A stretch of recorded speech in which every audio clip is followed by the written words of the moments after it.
Hi hello friends, ఎలా ఉన్నారు? అందరికీ నమస్కారం. సో ఈరోజు నేను చెప్పదలుచుకున్నది ఏంటి అంటే కనుక, ఈ నార్మలైజేషన్ ప్రాసెస్ వల్ల చాలామందికి జాబ్స్ అనేవి లాస్ అయిపోవడం అనేది జరుగుతూ ఉంది. ఈసారైనా మనం నెక్స్ట్ డిఎస్సిలో అయినా మనం గవర్నమెంట్తో ఒక విషయం స్పష్టంగా మనం హామీ తీసుకోవాల్సి ఉంది. ఏంటి అంటే కనుక, ఒకే డిస్టిక్ ఒకే పేపర్ ఉండాలా, ఖచ్చితంగా ఇది అమలు పరచాలా. ఒక డిస్టిక్కి ఒకే పేపర్ ఉండాలా, ఈ రకరకాల పేపర్లు ఉండకూడదు. అదేవిధంగా ప్రొఫిషియన్సీ టెస్ట్లో కూడాను నార్మలైజేషన్ చేయడం వల్ల చాలామంది నష్టపోయారు. ఒకరికి 4 మార్కులు యాడ్ చేయడం, ఇంకొకరికి 6 మార్కులు, మరొకరికి 10 మార్కులు, 8 మార్కులు, ఇలా ఈ లాంగ్వేజ్ ప్రొఫిషియన్సీ టెస్ట్లో కూడా మార్కులు కలపడం జరిగింది. సో నా విషయానికి వస్తే కనుక టీజీటీ మ్యాథమెటిక్స్లో నాకు 58.5 మార్కులు మ్యాథ్స్లో వచ్చింది. అయితే ఇక్కడ ప్రొఫిషియన్సీ టెస్ట్లో ఫస్ట్ నాకు 66 మార్క్స్ వచ్చాయి. నార్మలైజేషన్ వల్ల +4 మార్క్స్ వచ్చి నా స్కోర్ 70 అయింది. సో మనం 60 తర్వాత ఎంత చేసినా కూడా దానివల్ల యూజ్ ఏమి ఉండదు. బట్ కొంతమందికి ఏంటి అంటే కనుక 4 marks or 6 marks or 8 marks or 10 marks ఇలా యాడ్ చేయడం జరిగింది. సో ఈ విధంగా స్కోర్లు అనేవి యాడ్ అవ్వడం వల్ల చాలామంది మళ్ళీ క్వాలిఫై అవ్వడం వల్ల మనం జాబ్ అనేది లాస్ అయిపోయింది.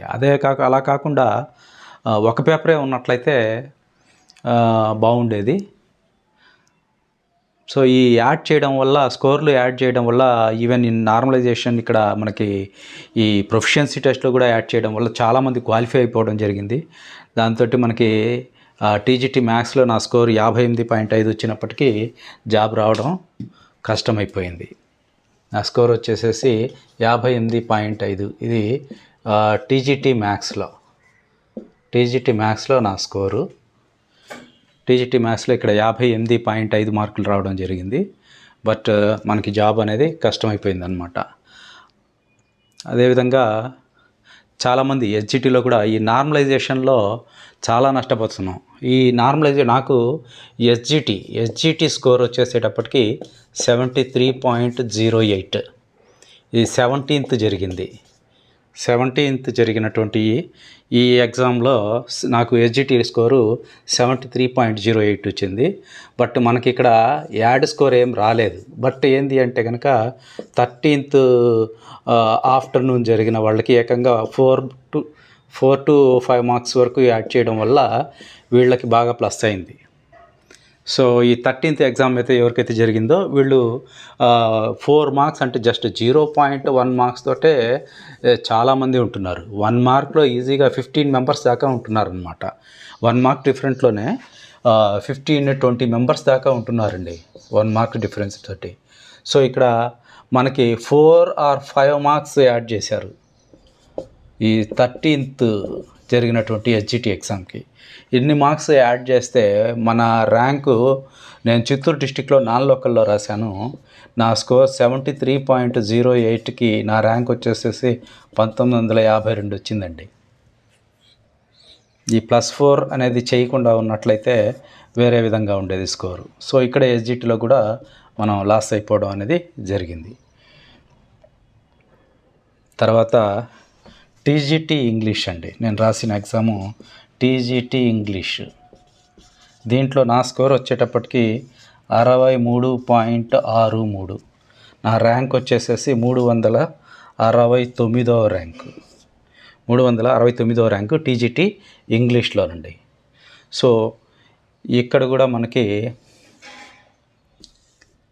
8 బిట్లు చేంజెస్ జరిగాయండి. ఇదొక డ్రాబ్యాక్ అండి. 8 బిట్లు ఇప్పటికీ కూడా కీలో మిస్టేక్స్ ఉన్నాయి. బట్ వాళ్ళు కన్సిడర్ చేయలేదండి. సిగ్మా బిట్ స్టాటిస్టిక్స్కి సంబంధించి సిగ్మా మీద అంటే కనుక అంకమధ్యమానికి షార్ట్కట్ ఫార్ములా అనేది అడగడం జరిగిందండి. అంకమధ్యమానికి షార్ట్కట్ ఫార్ములా నేను ప్రూఫ్స్తో సహా పెట్టడం జరిగింది. బట్ వాళ్ళు కన్సిడర్ చేయలేదు. విచిత్రం ఏంటంటే, మనకి కరెక్ట్ అయితే దానికి ఆన్సర్ ఇవ్వాలా, రాంగ్ అయితే దానికి రాంగ్ అని ఇవ్వాలా యాక్చువల్గా. బట్ ఇక్కడ అధికారులు ఏం చేస్తున్నారంటే, ఎక్కువ మంది వచ్చి అక్కడ దాన్ని అబ్జెక్షన్ చేయాలా. అబ్జెక్షన్ చేస్తే దాన్ని పరిగణలోకి తీసుకొని ఆ బిట్ని చేంజ్ చేస్తారంట. లేదనంటే చేంజ్ చేయరంట. అది రాంగ్ అయినా సరే దాన్నే ఆన్సర్గా ఇచ్చేస్తారంట. సో ఇది మరీ దారుణంగా ఉంది. ఈ కూటమి గవర్నమెంట్లో మరీ వాళ్ళు కరెక్ట్గా కీ అనేది సెట్ చేయలేకపోవడం అనేది జరిగిందండి. కీ సెట్ చేయడం అనేది వీళ్ళు సరిగా చేయలేకపోయినారండి. ఇది మాత్రం 100% ఫెయిల్యూర్. 100% ఫెయిల్యూర్ అండి.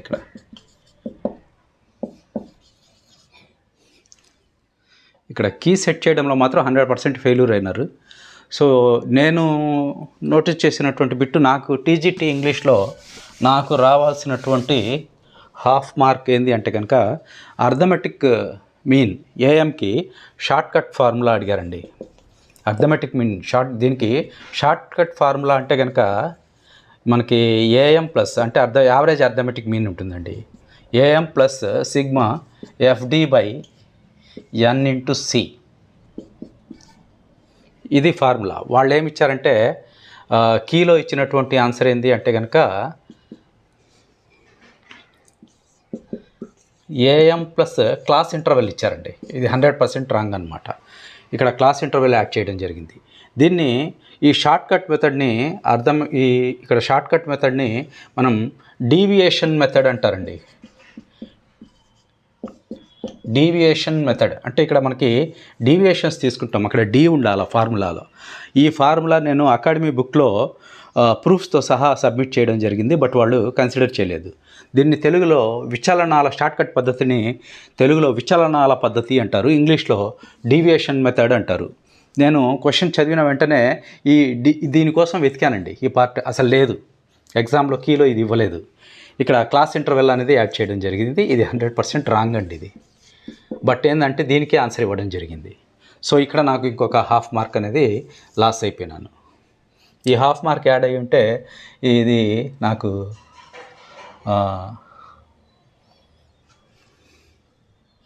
మళ్ళీ 63.63కి ఇంకొక 0.5 అనేది యాడ్ అయ్యి ఉండేది. సో ఇక్కడ నాకు వచ్చిన స్కోర్ ఏంటంటే కనుక 64.13 అనేది నా స్కోర్గా వచ్చి ఉండేది. ఈ స్కోర్ రావాల్సింది. వీళ్ళు కీ సరిగా సెట్ చేయకపోవడం వల్ల మనకి ఆ స్కోర్ అనేది రాలేదు. ఈ సిగ్మా బిట్ అనేది మనం లాస్ అయిపోయినాము. సో వీళ్ళు కీ సెట్ చేయడంలో మరి మనకేమో 45 డేస్ టైం ఇచ్చి కొంచెం టైం ఎక్స్టెన్షన్ చేయమంటే చేయలేదండి. వీళ్ళు మాత్రం కీ సెట్ చేయడానికి ఎన్ని డేస్ తీసుకున్నారండి? చూసి టెక్స్ట్ బుక్ ఓపెన్ చేసి చూసి ఆన్సర్ పెట్టేదానికి వీళ్ళు ఎన్ని రోజులు టైం తీసుకున్నప్పటికీ ఇప్పటికీ ఫైనల్ కీలో ఇప్పటికీ మిస్టేక్సే ఉన్నాయి. సో ఎగ్జాంపుల్ నేను ఇచ్చిన బిట్టే ఈ డీవియేషన్ మెథడ్ ఫార్ములానే లేకపోవడం, సో ఇక్కడ నాకు హాఫ్ మార్క్ లాస్ అవ్వడం. సో ఇటువంటి మిస్టేక్స్ తోటే ఇలాగే డిఎస్సిని నిర్వహించడం జరిగింది. సో నా రిక్వెస్ట్ ఏంటి అంటే కనుక అయిపోయింది, నెక్స్ట్ టైం అయినా కనీసము కీ అనేది ప్రాపర్గా ఇవ్వాలా. మెయిన్ థింగ్ కీ అనేది ఇవ్వకపోతే నేను కరెక్ట్ ఆన్సర్ పెట్టి నాకు కరెక్ట్ ఆన్సర్ తెలిసి డీవియేషన్ మెథడ్ తెలిసి కూడా ఇక్కడ ఏఎం ప్లస్ క్లాస్ ఇంటర్వెల్ ఇవ్వడం వల్ల నేను దీన్ని వదిలేసినాను.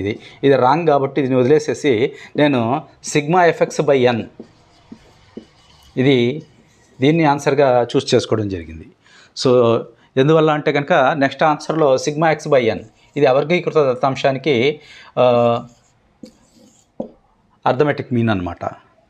సో దానికంటే కూడా ఇది ఫ్రీక్వెన్సీ వాల్యూస్ ఉంటాయి కాబట్టి దీన్ని ఆన్సర్గా చూస్ చేసుకున్నాను. ఎందుకంటే ఇది రాంగ్ కాబట్టి వాళ్ళు ఏం చేశారంటే దీనికి ఆన్సర్గా కన్సిడర్ చేయడం జరిగింది. సో నా రిక్వెస్ట్ ఏంటి అంటే కనుక నెక్స్ట్ టైం అయినా ఒక డిస్టిక్కి ఒకటే పేపర్ ఉండాలా. ఈ నార్మలైజేషన్ ప్రాసెస్ అనేది ఉండకూడదు. సో కీ అనేది ప్రాపర్గా సెట్ చేసుకోవాలా.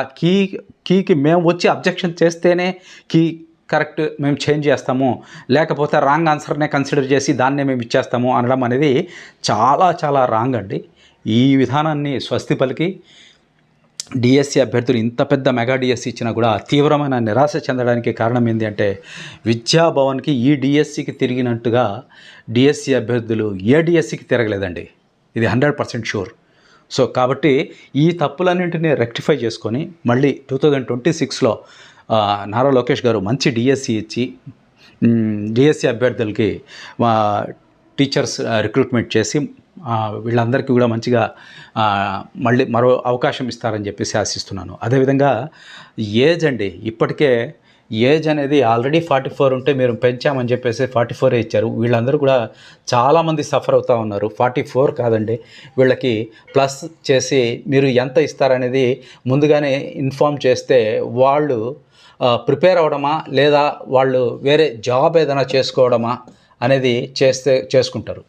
సో మీరు ఏ విషయాన్ని కనుక ఇక్కడ క్లారిటీగా చెప్పేసినట్లయితే వాళ్ళు జాబ్ చేసుకోవాలా లేదా ప్రిపేర్ అవ్వాలా అనేది వాళ్ళు ఇంకొక ఫైనల్ ఛాన్స్ వాళ్ళకి ఏమైనా ఇస్తారా అనేది వాళ్ళు కన్ఫర్మ్ చేసుకొని ప్రిపేర్ అవ్వడం, మరోసారి మీరు మరో ఛాన్స్ ఇస్తే ప్రిపేర్ అవుతారు. లేదనంటే వాళ్ళ ఫ్యామిలీని వాళ్ళు పోషించుకోవడానికి ఏదో ఒక జాబ్ అనేది చేసుకుంటారు. సో గవర్నమెంట్ ఈ విషయంలో ఏజ్ విషయంలో కూడా క్లారిటీ ఇస్తే బాగుంటుందని చెప్పేసి నేను ఆశిస్తున్నాను. సో చాలామంది సఫర్ అవుతున్నారండి ఏజ్ వల్ల. సో రాక ఎప్పుడుకో వచ్చేటటువంటి అవకాశం ఇది టీచర్ జాబ్. సో మీరు ఈ కూటమి గవర్నమెంట్ అవకాశం ఇచ్చింది, బట్ వీళ్ళకి టీచర్ రిక్రూట్మెంట్ ఇచ్చినప్పటికీ కూడా వీళ్ళకి ఏజ్ ప్రాబ్లం అయ్యి రాయడానికి వీల్లేకుండా పోయింది. సో ఈసారి డిఎస్సిలో అయినా ఏజ్ విషయంలో స్పష్టత ఇవ్వాల్సిందిగా నేను నారా లోకేష్ గారిని, కూటమి ప్రభుత్వాన్ని రిక్వెస్ట్ చేస్తున్నాను. సో ఈ ప్రాబ్లమ్స్ అన్నింటిని కూడా రెక్టిఫై చేసుకొని ఈసారి మంచి డిఎస్సి ఇవ్వాలని చెప్పేసి డిఎస్సి అభ్యర్థుల అందరి తరపున నేను కూటమి గవర్నమెంట్కి రిక్వెస్ట్ చేస్తున్నాను. నెక్స్ట్ నేను ఆల్రెడీ చెప్పాను, మన ఛానల్లో ఎస్జిటి మ్యాథ్స్ అండి, ఎస్జిటి మ్యాథ్స్, ఈ ఎస్జిటి మ్యాథ్స్ కంప్లీట్గా టీచ్ చేయడం జరుగుతుంది. నెక్స్ట్ వచ్చేసేటప్పటికి ఎస్ఏనండి, ఎస్ఏ ఇంగ్లీష్ కంప్లీట్గా టీచ్ చేయడం జరుగుతుంది. అదేవిధంగా ప్రొఫిషియన్సీ, ఇంగ్లీష్ లాంగ్వేజ్ ప్రొఫిషియన్సీ ఏదైతే ఉందో దీనికి కూడా కంప్లీట్గా వీడియోస్ చేయడం జరుగుతుంది. కాబట్టి అందరూ కూడా మన ఛానల్ని లైక్ చేయండి, షేర్ చేయండి, కామెంట్ చేయండి అండ్ సబ్స్క్రైబ్ చేసుకోండి. Thank you very much.